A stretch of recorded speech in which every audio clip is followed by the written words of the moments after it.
Tes, tes. Bismillahirrahmanirrahim. Assalamualaikum warahmatullahi wabarakatuh. Innal hamdalillah nahmaduhu wa nasta'inuhu wa nastaghfiruh wa na'udzu billahi min shururi anfusina wa min sayyiati a'malina.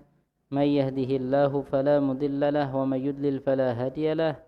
Wa asyhadu an la ilaha illallah wahdahu la syarika lah. وأشهد أن محمدا عبده ورسوله اللهم إنا نسألك علما نافعا ورزقا طيبا وعملا متقبلا اللهم إنا نسألك إيمانا لا يرتد ونعيما لا ينفد ومرافقة نبيك بجنة خلد. Jamaah Masjid Al-Ittihad yang kami banggakan dan kami cintai karena Allah Subhanahu wa taala. Kita lanjutkan pembahasan kitab Bulughul Maram min Adillatil Ahkam karya Syekhul Islam Ibn Hajar rahimahullahu taala. Di pertemuan lalu kita sudah membahas hadis ke-16, 17, 18.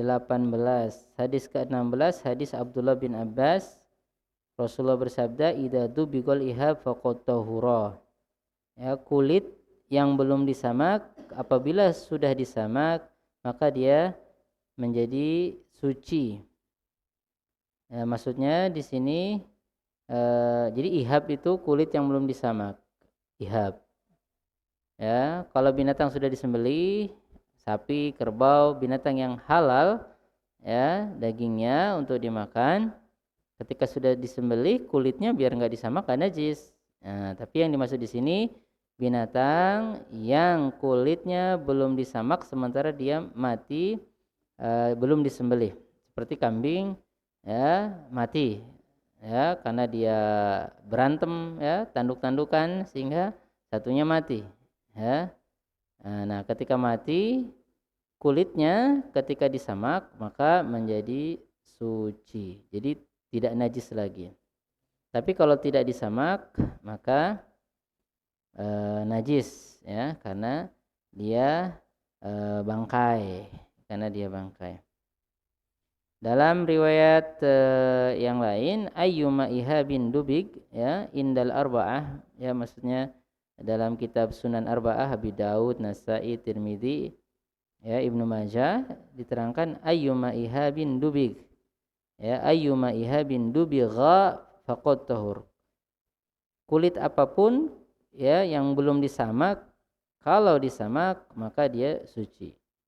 Nah, dari hadis ke-16 ini sebagian ulama berpendapat pokoknya kulit apapun, binatang apapun ya entah itu binatang yang halal dimakan atau enggak halal dimakan, kalau udah disamak berarti suci, boleh dipakai. Jadi menurut pendapat ini ya ini sebagian ulama dhahiriyah ya pokoknya kalau ada anjing contohnya, anjing kan biar disembelih nggak jadi halal ya nggak ya, anjing disembelih bismillah ya nggak tetap haram, jadi nggak boleh dimakan. Nah, ada kulit anjing kemudian disembelih nggak disembelih, kemudian kulitnya diambil dan disamak itu dibersihkan dengan menggunakan materi bahan khusus ya, korod, orang Arab tuh ada sejenis biji yaitu kuat, jadi ketika digosok-gosokkan pakai air itu langsung hilang darah-darahnya, bau amisnya hilang, bersih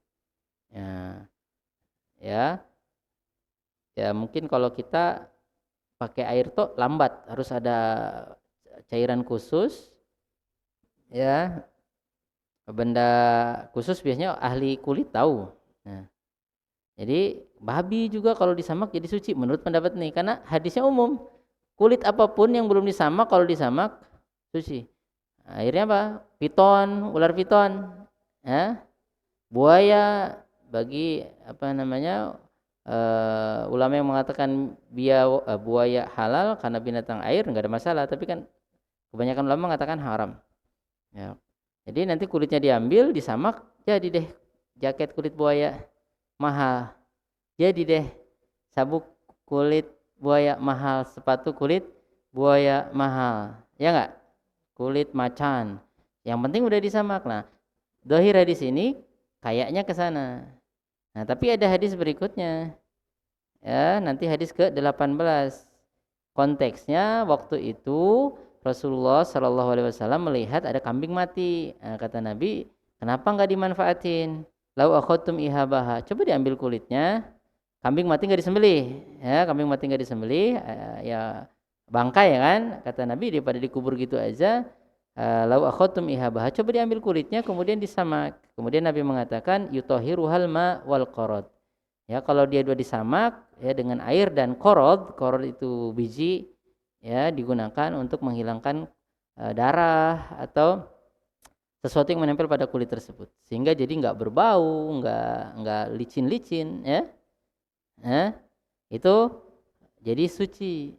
Nah, hadis ini menjelaskan yang boleh dimanfaatkan ya kulit binatang yang halal dagingnya seandainya dia mati dalam keadaan tidak disembelih. Nah, seperti itu. Nanti ada juga pendapat pokoknya kalau bangkai biar udah disamak nggak boleh dipakai berdasarkan hadis yang lemah. Ada hadis lemah. Nabi pernah ngirim surat kepada beberapa kabilah bahwa pokoknya nggak boleh memanfaatin kulit binatang yang mati nggak disembelih. Nah itu. Jadi ada 3 pendapat.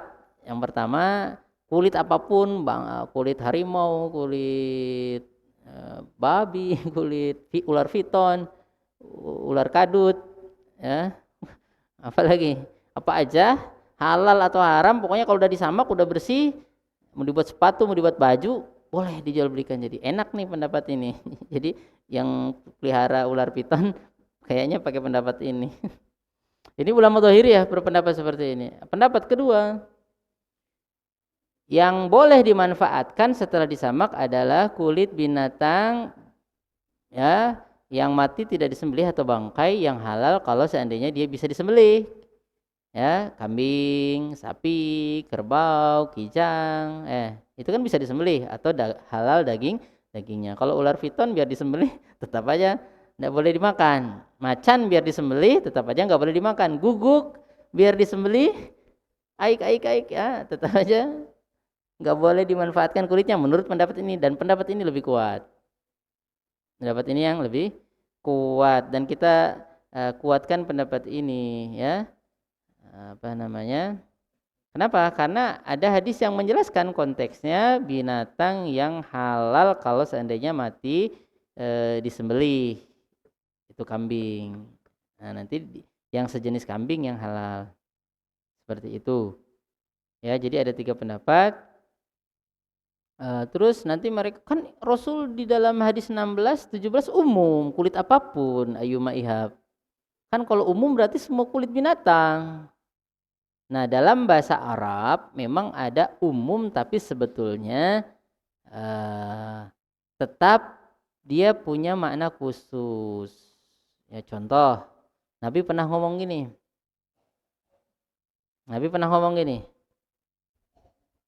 Laisa minal birri asyam fi safar. Nah, dalam hadis sahih. Laisa minal birri as-saum atau asyam fi safar. Bukan termasuk kebajikan atau amal soleh kalau kita puasa sementara kita dalam keadaan safar. Safar itu kita bepergian lebih dari 80 km. Ya, itu udah masuk safar. Atau bepergian 3 hari 3 malam kalau jalan kaki atau binatang standar unta. Nah, jadi kalau kurang dari 80 maka nggak disebut safar. Kalau udah safar berarti kita boleh mengqosor sholat, menjamak sholat, boleh nggak puasa. Nah, 80 km ke atas. Nanti ada yang berpendapat 90 km, ada yang berpendapat 120, nggak apa-apa, ulama berbeda. Karena Rasul nggak menentukan batas khusus, cuma pakai perjalanan sehari semalam. Nah, itu ini ulama ngukur, ada yang beda-beda. Ya, jadi kata Nabi, laisa minal birri as-shaum fis safar. Ya, kita naik sepeda ontel dari sini ke Penajam, Pasir Utara. Itu kan lebih 80 kilo. Itu safar sudah. Ya, atau jalan kaki ke Penajam Pasir Utara. Seperti itu. Kata Rasulullah, pakai mobil juga safar. Cuma cepet aja. 80 kilo rasa sekilo aja. Ya, kalau pakai Ferrari. Jadi kata Nabi, laisa minal birru asyam fi safar. Bukan satu kebajikan atau amal saleh kalau kita puasa sementara kita dalam keadaan safar. Lah, berarti kalau kita safar nggak boleh, seolah-olah nggak boleh puasa, harus buka. Kalau pengantin baru kesempatan, ya nggak, safar aja, biar bisa bulan madu. Nah, hadis ini kan kayaknya umum, laisa minal birri asyam fi safar. Pokoknya bukan dari kebajikan kalau kita lagi safar tuh berpuasa. Puasa Ramadan konteksnya ini, ya. Apalagi puasa sunnah, puasa Ramadan aja bukan kebaikan. Nah, ini kalau kita pakai ini baca hadis ini ya akhirnya kayak gini nanti. Pokoknya kamu kalau lagi bepergian dari Kalimantan ke Jogja atau dari Kalimantan Timur ke Kalimantan Selatan, jangan puasa. Karena itu bukan amal soleh, buka aja. Nah, jadi kalau baca itu ya begitu jadinya. Ya, nanti muncullah beda-beda pendapat gara-gara ulama memahami seperti ini. Nah, tapi hadis ini ada konteksnya. Konteksnya itu begini, waktu Nabi safar jihad, ada sahabat satu dia tetap berpuasa padahal kagak enggak kuat. Enggak kuat dia sampai minta dipayungin. Jadi sahabat yang lain jadi ribet. Lapar, haus, akhirnya yang lain gotong, mayungin, ngerepotin yang lain jadinya. Tetap puasa padahal dia enggak kuat. Kemudian Nabi ngomong, laisa minal bir as-saum fis safar. Bukan amal soleh, bukan amal kebajikan kalau kita puasa sementara dalam keadaan safar. Tapi konteksnya untuk orang yang kayak gini. Ngomongnya kayak umum, tapi untuk orang yang begini. Dia nggak kuat, ngerepotin orang, tetap puasa. Kalau gitu buka aja. Karena kalau kita dalam safar nggak kuat, ya memang abdolnya buka, jangan menyiksa diri. Karena safar itu boleh berbuka. Tapi kalau sengaja gimana pengantin baru? Sengaja niat musafar aja. Ya, nikah kata perempuannya harus nikah di bulan Ramadan. Kalau enggak, saya enggak mau kamu. Wah, nikahlah di bulan Ramadan. Akhirnya kan panas. Akhirnya safar aja yuk. Kalau sengaja begitu gimana? Ya sebaiknya jangan begitulah. Sabar dulu. Karena kayaknya mau ngakalin. Kayaknya mau ngakalin. Tapi kalau memang harus safar dinas ya kesempatan dalam kesempitan, enggak apa-apa itu karena memang harus dinas, bukan sengaja seperti itu. Nah, jadi laisa minal birri as-saum fi safar itu memang umum, tapi tetap ada konteksnya untuk orang yang enggak kuat tetap memaksakan diri. Kenapa? Karena Rasulullah pernah safar tetap puasa. Bahkan kata sahabat, semua yang lain buka, Rasulullah nggak buka, saking kuat. Apalagi dodos, tetap puasa dodos, biar dapat 5 ton, tetap puasa. Ya, nanti aduh lemes katanya. Cuma panen 5 biji, lemes nggak usah puasa lah, mau dodos. Ya, nggak sabar lagi. Nah, ala kulli hal, jadi hadis ini mirip dengan itu. Jadi Rasulullah bicara konteksnya kayaknya umum, tapi ada sebab musababnya. Sebabnya tadi itu orang yang nggak kuat. Nah ini sama, Rasul ngomong setiap kulit yang udah disamak, kulit binatang yang udah disamak, ya kulit binatang yang udah disamak maka dia suci. Jadi ihab itu kulit yang belum disamak. Itu beda. Bahasa Arab itu punya ihab itu kulit tapi belum disamak. Nah gitu, jadi punya makna sendiri. Kalau udah disamak bukan ihab namanya, gitu ya. Jadi ihabun kulit yang belum disamak. Nah jadi konteksnya maksudnya kulit binatang yang tidak disembelih. Kalau binatang udah disembelih sekali lagi itu nggak masuk pembahasan kita. Ketika binatang udah disembelih, Bismillahirrahmanirrahim, selama dia memang binatang yang halal dimakan ya udah. Semuanya jadi suci.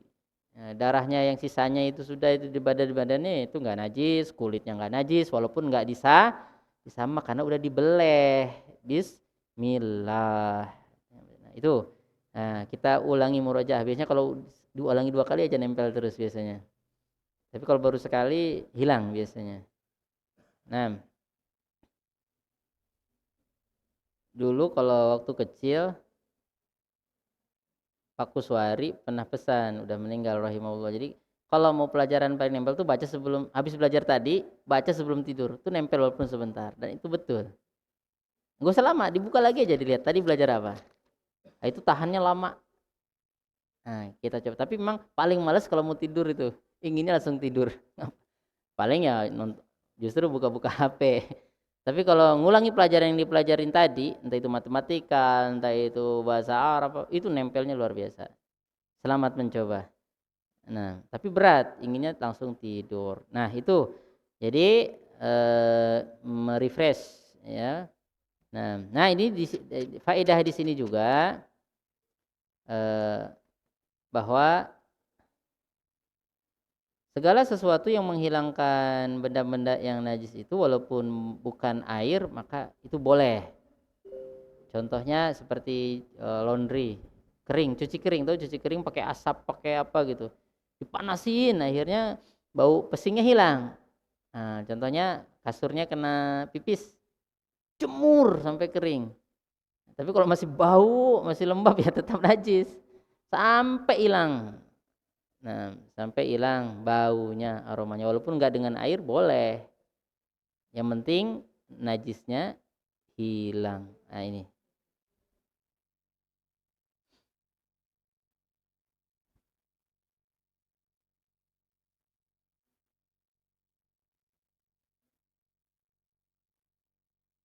Nah, terus mungkin ada pertanyaan. Itu kan boleh dimanfaatin untuk tempat minum. Entah itu minuman cair atau tempat apa? Tempat makan. Boleh pakai kulit tadi yang bekas bangkai tadi itu.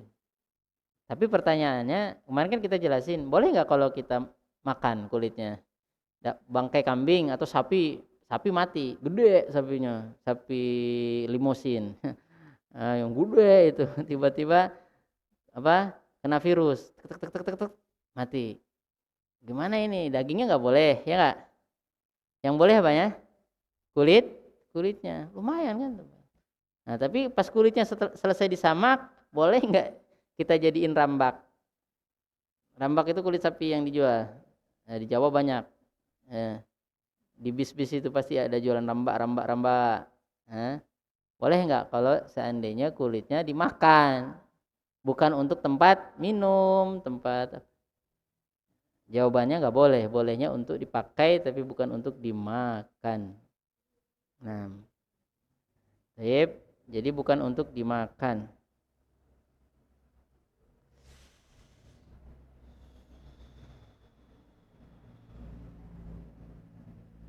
Juga sebetulnya ada permasalahan lain. Nanti ada orang kerjanya cari-cari bangkai.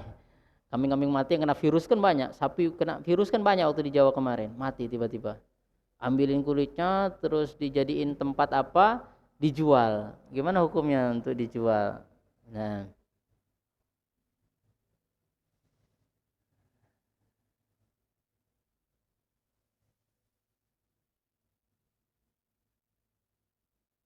jadi kalau dimakan jelas nggak boleh. Karena di sini ya, dalam hadis diterangkan ketika Rasulullah ngomong tadi kan, fahala khatum biha biha fantafatum bihi. Kenapa nggak diambil kulitnya? Dimanfaatin di sama. Ada penjelasan setelahnya. Faqala innama haruma akluha. Yang nggak boleh dimakan. Tapi nah ini jelas. Jadi tadi kulit sapi yang tebal di musim tadi itu dimanfaatin kulitnya untuk tempat apa? Tempat air kah atau apa gitu. Tapi nggak boleh dimakan. Innama haruma akluha.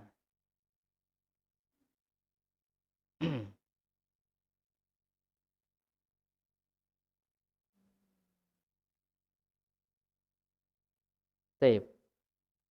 Nah, terus kalau dijual bagaimana? Karena banyak sapi kena virus kan mati semua. Daripada nggak ada yang mau ngambil, kita ambil terus kita jual kulit yang udah disamak itu. Nah, wallahu alam. Sip. Kalau nggak boleh dimakan, nggak boleh dijual. Nah, kalau nggak boleh dimakan, nggak boleh dijual. Tapi ini pun nggak mutlak. Contohnya keledai. Keledai itu itu nggak boleh dimakan. Dulu sahabat kekurangan makanan, akhirnya keledai disembelih. Bismillahirrahmanirrahim. Habis itu masukkan panci. Terus Nabi tahu bahwa sahabat motong keledai. Kata Nabi, tumpahin, cuci. Siap santap, tumpahin. Mubazir enggak? Kalau itu makanan halal enggak mubazir, enggak boleh bawa makanan. Jadi keledai itu boleh ditunggangi. Ya, Nabi Muhammad itu nunggang keledai. Boleh dijual belikan tapi enggak boleh dimakan. Jadi sebetulnya setiap yang enggak boleh dimakan, enggak boleh dijual itu enggak mutlak juga, tetap ada pengecualian. Makanya kita harus belajar terus. Ya ada pengecualian. Nah, jadi yang enggak boleh dimakan, enggak boleh dijual. Itu, tapi enggak mutlak juga. Ada pengecualiannya. Keledai enggak boleh dimakan, boleh dijual. Seperti itu. Dimanfaatkan. Tapi keledai dijual bukan untuk dimakan, untuk dipakai. Nah, wallahu a'lam. Jadi sekedar dipakai, jangan jual, jangan dijadiin ramba.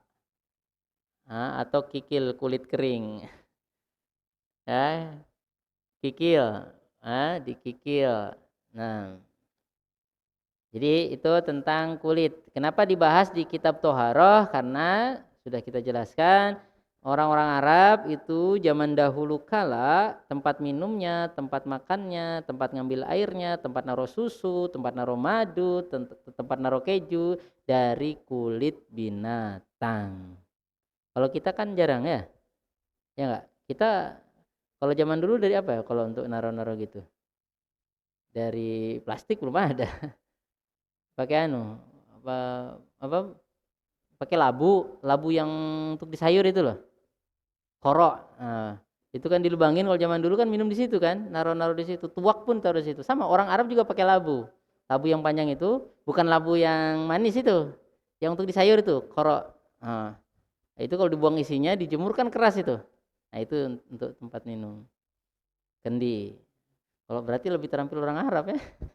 Kulitnya jadi keras itu, kulit tahan lama kulit itu. Nah, anti rayap kayaknya. Nggak enak kata rayap, keras. Nah, itu udah kebiasaan orang Arab. Makanya kalau itu berarti boleh dipakai untuk wudhu, boleh dipakai untuk tempat mandi junub, seandainya kulitnya besar ya. Nah, jadi masuk pembahasannya dalam kitab bejana. Boleh untuk kita makan, seperti itu. Tapi jangan dimakan. Jangan makan makanannya aja. Jangan kulit-kulitnya dimakan. Karena tadi katanya dari binatang yang bangkai. Tapi Rasulullah ngasih keringanan untuk keperluan manusia. Nah, jadi itu pentingnya kita belajar. Karena ada kaedah-kaedah yang dikecualikan sendiri oleh syariat. Bangkai itu nggak boleh najis, tapi kan Rasulullah mengecualikan, udah ikut aja, aman. Nah, tapi bangkai binatang yang kalau masih hidup boleh disembelih. Kalau nggak boleh disembelih kayak tadi, contohnya anjing, walaupun disembelih tetap nggak boleh dimakan dagingnya, kulitnya juga nggak boleh, menurut pendapat yang kuat. Nah, seperti itu. Seperti itu. Jadi nanti kalau seandainya ada orang Islam jualan kulit ular piton, jualan kulit buaya, kulit macan, kulit apa, ya mungkin dia berdalil pakai itu. Ya kita jelaskan saja. Kalau dia tetap ya mungkin pakai pendapat itu, ya kita juga gimana ya, hormati saja. Kan mahal, ya. Karena susah nangkap ular piton kalau nggak kita yang dimakan sama dia. Nah, ala kulihal, seperti itu. Kalau buaya memang ulama berbeda pendapat ya. Ulama Hanabilah ya, termasuk ulama Saudi modern sekarang tuh, buaya nggak haram karena binatang air. Kebanyakan ulama haram walaupun binatang air dia buas. Nah, tetap buas. Nah, beda dengan hiu. Hiu juga buas sih, manusia dimakan juga. Cuma tetap beda Kalau hiu biar kayak apa? Ikan dia itu, ikang gitu ya. Tetap ikang dia itu. Hiu walaupun makan orang, makan Nabi Yunus, ya, paus biarpun besar ya tetap ikan dia itu. Nah, kalau buaya kan ikan buaya. Nah, jadi ulama berbeda pendapat, makanya nanti ada orang tuh penangkaran buaya dan dia hidup kaya dari jualan sate buaya. Ya, kayaknya dia pengikut Hanabilah, ulama Hanabilah. Kalau kuliah, jadi kalau kita tahu jadi nggak aneh lagi, jadi nggak juga kita mengatakan kamu tersesat dari jalan yang lurus. Ya, kalau kita tahu gini kan jadi lebih luas. Nah, kalau saya sih jangan jangan karena ya walaupun di air tapi sering di darat banget juga. Nah, terus dia buas. Nah, wallahu a'lam. Sekarang kita masuki pembahasan hadis ke-19. An Abi Sa'labah Al-Khushani, dari sahabat Abi Sa'labah Al-Khushani. Abi Sa'labah Al-Khushani namanya Jurhum. Ada yang mengatakan Jursum, itu namanya. Qala qultu ya Rasulullah, dia berkata, aku berkata kepada Rasulullah, inna bi ardi qaumin ahli kitab, kita berada di negeri orang Kristen dan Yahudi, ahli kitab. Ahli kitab Yahudi dan Nasrani. Afana kulu fi aniyatihim, kita boleh enggak makan pakai piring-piring mereka, pakai tempat-tempat minum mereka? Aniyah, pakai mangkok-mangkok mereka boleh enggak? Kita tinggal di sana. Tetangga kita mereka banyak gitu. Boleh enggak? Kata Nabi, la ta'kulu fiha illa an la tajidu ghairaha. Jangan makan pakai piring-piring mereka, ya, kecuali enggak ada lagi. Tapi syaratnya fagsiluha, cuci dulu. Wa kulu fiha, kemudian boleh makan. Jadi kalau kita tinggal di lingkungan mereka, contohnya orang-orang Islam di Eropa itu kan, orang Islam di Eropa kan kiri kanan semua masyarakatnya kan Nasrani, ya, Nasrani ya, bukan Nasrani, Nasrani, Nasrani Kristen, dia makan apa? Babi. Mereka makan babi ya tiap hari. Bagaimana? Kita boleh nggak makan pakai piring mereka, pakai gelas mereka? Kata Nabi jangan, kecuali nggak ada lagi. Memang harus pakai itu. Atau konteksnya kata para ulama, kalau kita diundang makan sama mereka, ya kita harus makan. Apalagi kita mau dakwah, boleh. Kenapa? Karena Nabi pernah diundang sama orang Yahudi untuk makan bareng. Nabi tetap datang makan. Ya. Tapi kalau bisa, ya, cuci dulu. Kalau nggak ada lagi dan cuci dulu, itu syaratnya. Tapi kalau diundang kita dan memang konteksnya susah, ya nggak apa-apa. Karena Nabi juga pernah diundang oleh orang Yahudi makan bareng di piring mereka, Nabi tetap makan. Ya, karena sembelihan ahli kitab itu halal. Secara umum sembelihan ahli kitab itu halal. Dalilnya, na'am, wa ta'amul ladina utul kitab hilul lakum wa ta'amukum hilul lahum. Jadi sembelihan ahli kitab itu halal dengan catatan tadi syaratnya, na'am, dia itu Yahudi atau Nasrani sembelihannya. Kemudian dia, kita tidak melihat bahwa dia itu menyembelihnya menyebut nama selain nama Allah. Nah, terus menyembelihnya betul-betul dengan cara Islam, disembelih bagian lehernya, bukan dipukul, bukan disetrum. Kalau kita tahu disetrum, walaupun umat Islam nggak halal, ada orang Islam nih, ya mau nyembelih ayam apa disetrum. Kalau di Eropa kan disetrumin. Jadi ayam semua setrum, sapi disetrum mati, cepet matinya, setrum. Ya, ya walaupun umat Islam kalau dia nyetrum, apa namanya, kalau ikan nggak apa-apa. Ya, jadi kita nyetrum sapi supaya mati nggak boleh, bangkai. Apalagi orang Yahudi atau Nasrani. Nah, tapi kalau kita nggak tahu, kata para ulama, kita ke Eropa, ya kita dikasih daging sama mereka, ya kita nggak tahu dia nyembelihnya gimana, udah kita yang baca Bismillah kita makan, boleh. Tapi kalau kita tahu, betul-betul tahu, ini ada berita dan valid, orang di restoran ini Kristen kalau motong ayam disetrum, udah jangan makan di situ. ya. Nah, seperti itu. Tapi kalau kita nggak tahu, ada depan kita, udah bismillah, kita makan. Nah, itu ya tentang sembelihan ahli kitab. Jadi dalam riwayat lain tuh Nabi ditanya, kita hidup sama orang-orang Nasrani yang mereka masak babi, masak minum khamar, terus kita boleh nggak pakai tempat yang mereka pakai? Kata Nabi jangan, kecuali nggak ada yang lain, plus harus dicuci dulu. Nah di sini menunjukkan makruh, makruh. Jadi tetap boleh dipakai, tapi cuci dulu, ya cuci dulu, dan kita memang nggak punya yang lain, seperti itu. Nah, kenapa? Karena bukan apa namanya, apa namanya? Karena aniyah ini umum, bisa jadi kulit juga. Soalnya gini,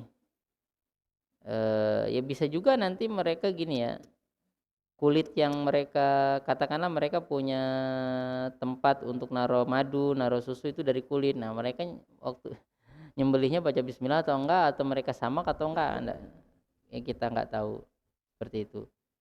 Nah, kalau udah begitu, pokoknya kalau kepepet memang nggak ada lagi, cuci dulu dah gitu. Hmm. Dalam riwayat lain sudah kita jelaskan tadi, sahabat terang-terangan mereka masak babi, masak apa. Terus gimana? Kata Nabi, ya kalau terpaksa cuci dulu, ya. Dan memang nggak ada yang lain, udah nggak apa-apa. Nah, jadi kita para ulama boleh. Tapi syaratnya apa? Cuci dulu dan kita memang nggak punya yang lain. Nah, kemudian hadis ke-20, An Imran bin Husain radhiyallahu taala anhuma, ya, dari Imran bin Husain, hadis ke-20. Anna Nabiy sallallahu alaihi wasallam wa ashabahu tawaddau min mazadati imra'atin musyrikah. Ya, Nabi sallallahu alaihi wasallam dan para sahabat itu berwudu dari mazadah. Mazadah itu tempat air, ya, yang terbuat dari kulit binatang, kambing, onta. Nah, itu nanti kalau orang Arab zaman dulu, unta ditaruh kiri kanan itulah. Kalau kita kayak ngangkut sawit itu kiri kanan ada, ya. Nah, jadi mazadah di sini air, di sini air. Nah, itu Nabi pernah berwudu dari mazadah, tempat yang terbuat dari kulit yang milik perempuan musyrik. Kalau ahli kitab, oke lah, masih ahli kitab kan sembelihannya boleh. Nah, ini musyrik. Tapi Nabi pernah apa namanya? Berwudu dari tempat yang terbuat dari kulit miliknya orang musyrik, bukan ahli kitab, ya, orang musyrik. Ya, jadi konteksnya waktu itu Nabi dan para sahabat kekurangan air, nggak ada airnya, ada wanita di stop menghadap ke Nabi. Nah, kata bukan Nabi, katanya itu sobi. Jadi orang-orang yang ngikutin Nabi Muhammad itu disebut orang sesat, itu sobi, orang sobi. Nah, ya ada, pokoknya ikut dulu dah. Habis itu Nabi ajak sahabat berwudu di situ, pakai di situ airnya nggak berkurang. Terus dikasih makanan si perempuan ini. Jadi perempuan ini bingung, oh ini air dipakai banyak begitu kok nggak berkurang.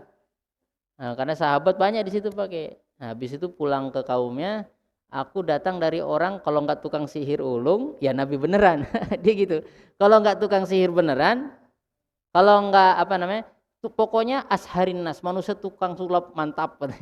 Air dipakai begitu banyaknya, masih tetap. Nah, kemudian apa namanya? Kalau bukan tukang sihir yang, ya Nabi katanya. Dia juga bingung. Ini antara Nabi atau tukang sihir.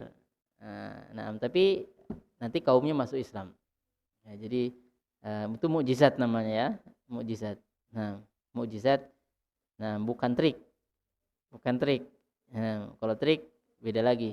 Nah, seperti itu. Jadi kata perempuan ini, apa, saya datang dari seorang, ngomong ke masyarakatnya, dari tukang sihir ulung, kalau enggak Nabi beneran.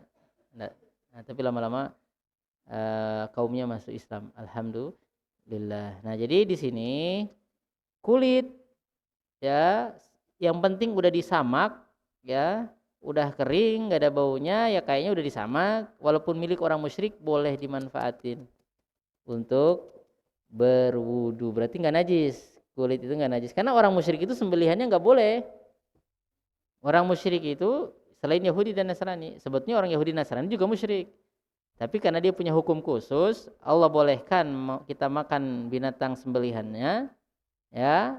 Tapi kalau orang musyrik, ya menyembah selain Allah, apa namanya, bukan Yahudi dan Nasrani, itu lebih parah kedudukannya. Tapi di sini terangkan, jadi kulit binatang yang mereka pakai, nah, untuk bawa air itu enggak najis. Jadi kita boleh pakai. Kita boleh pakai. Nah, ini lebih luas lagi.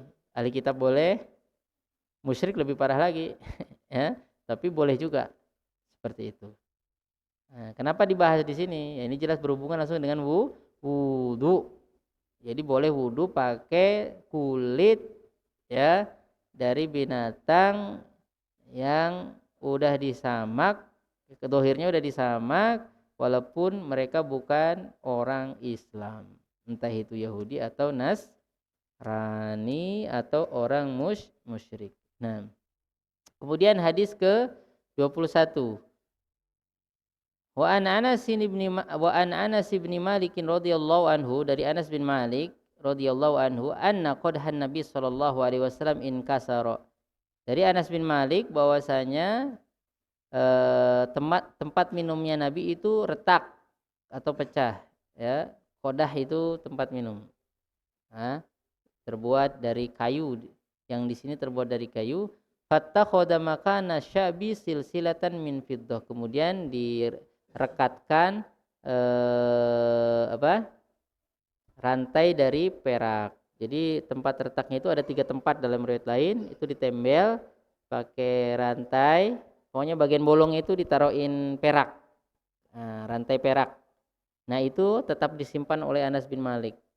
Nah, di sini kata para ulama, boleh kita menggunakan perak untuk tempat minum kalau bukan intinya.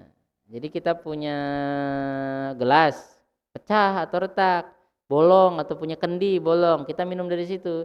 Terus kita tembel pakai perak tapi dikit. Itu boleh. Nah, kata para ulama kalau perak boleh, emas nggak boleh. Itu nggak masuk, atau ini pengecualian dari larangan kita minum dari bejana perak atau emas, karena ini cuma tembelan dan itu perak. Nah, ini dikecualikan oleh hadis ini. Jadi kata para ulama, kalau sedikit peraknya dan bukan inti dari gelas tersebut atau tempat minum tersebut atau piring tersebut, boleh. Kalau perak untuk menambal sedikit retak atau rusak pada tempat minum atau tempat makan. Jadi itu pembahasan kitab Aniyah, ya, dan sudah selesai ya. Di babul Aniyah ada 1, 2, 3, 4, 5, 6, 7, 8. Ada 8 hadis dan kita sudah bahas. Alhamdulillah. Di pertemuan berikutnya kita membahas babu izalatin najasa wa bayaniha. Bagaimana menghilangkan najis dan penjelasannya. Ada 1, 2, 3, 4, 5, 6, 7. 7 hadis. Mudah-mudahan kita sehat selalu, semangat untuk menuntut ilmu. Kita lanjutkan di malam Kamis insyaallah hadis tentang bagaimana menghilangkan najis dan penjelasannya. Nah, sudah dan ada pertanyaan?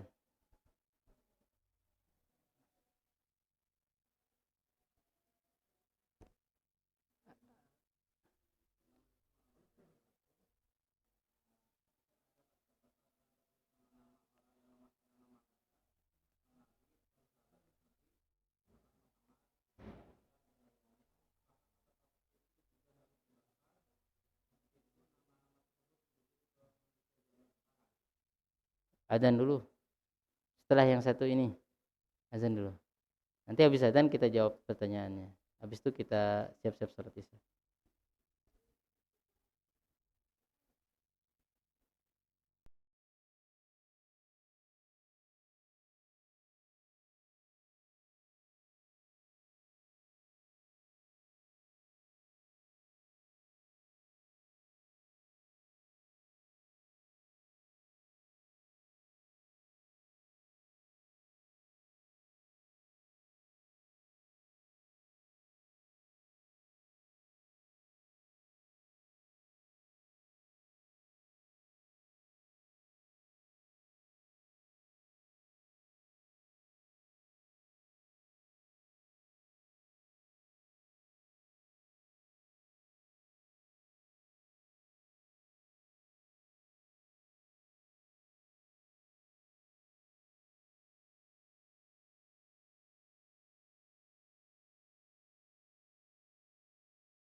Bismillah. Bismillah, alhamdulillah, wassalatu wassalamu ala rasulullah. Pertanyaan, apakah tadi nama-nama yang nama-nama nabi, ya nama-nama yang ada di kertas, nama-nama para yang itu sebetulnya nama para nabi, terus nama apa lagi? Nama para sahabat. Itu harus kita bakar juga untuk menyelamatkannya. Padahal tapi namanya itu maksudnya bukan nama sahabat. Contohnya Harun Masiku. Kan Harun kan nama nabi. Tapi Harun Masiku si koruptor itu contohnya. Itu seandainya ada di tanah, contohnya ada kertas tulisannya Harun Masiku, boleh nggak kertas itu kita injak gitu?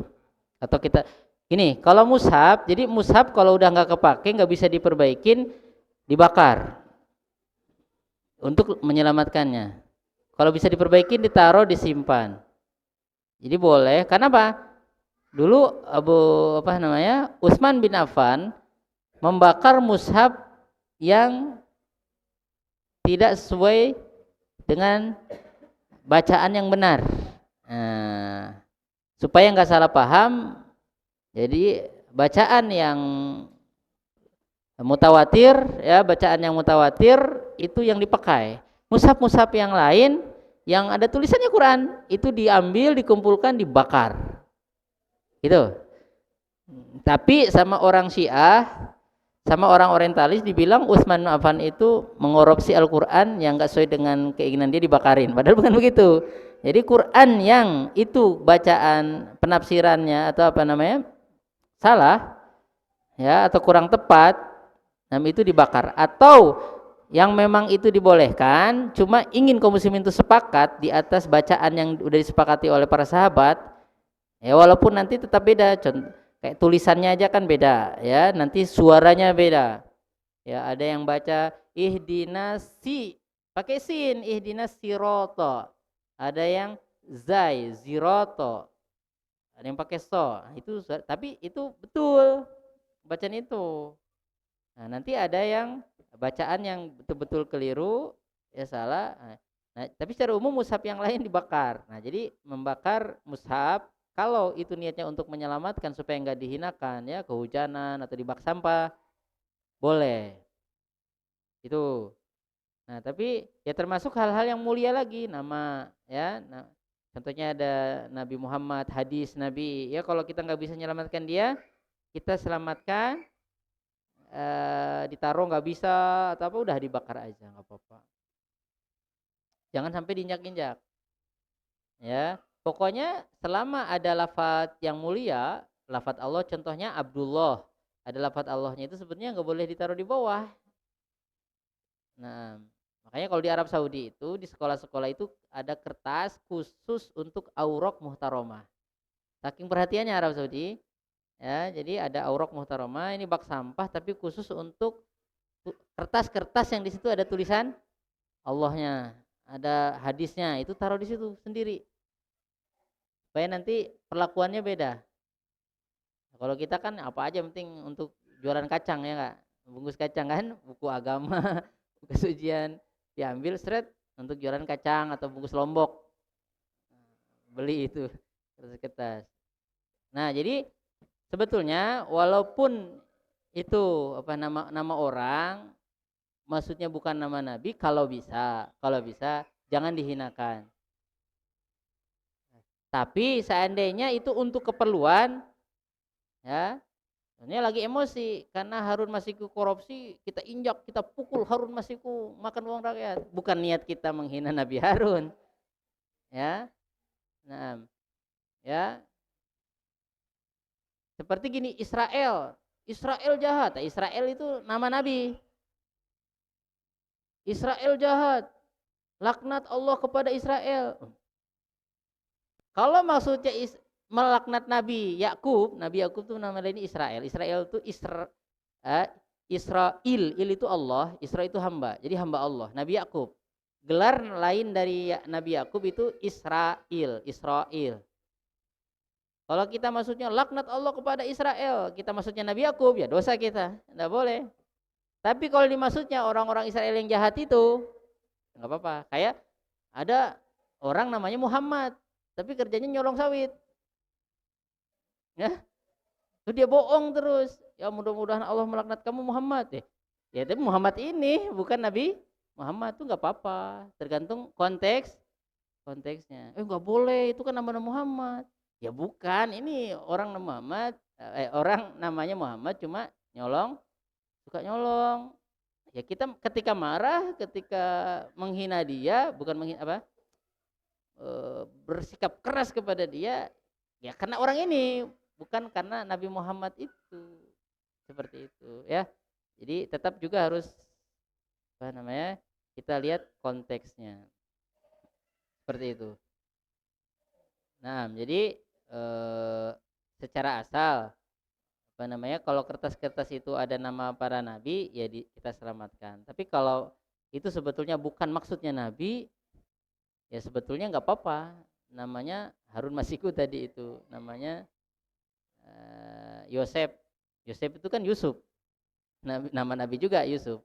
Ya, apa namanya? Apakah harus kita bakar, kita selamatkan? Ya sebetulnya kalau untuk hati-hatian ya memang kalau itu mengandung nama-nama yang baik, nama para nabi, ya kita selamatkan. Itu lebih bagus. Itu persis gini pertanyaannya. Saya mau buat kaos bola, nama saya Abdullah. Abdullah Al-Katiri apa gitu. Nah, sementara tahu sendiri kaos bola itu biasanya nanti dicuci, ya enggak? Ada nama Allahnya, ya enggak? Abdullah, Arab lagi tulisannya. Nah, itu gimana? Ada jersinya di sini. Atau Abdurrahman Al-Qahtani. Gimana? Itu kan ada nama Allahnya. Boleh nggak kita buat begitu? Boleh. Cuma tetap kalau itu ada nama Allah, memang kalau bisa nyucinya pun hati-hati.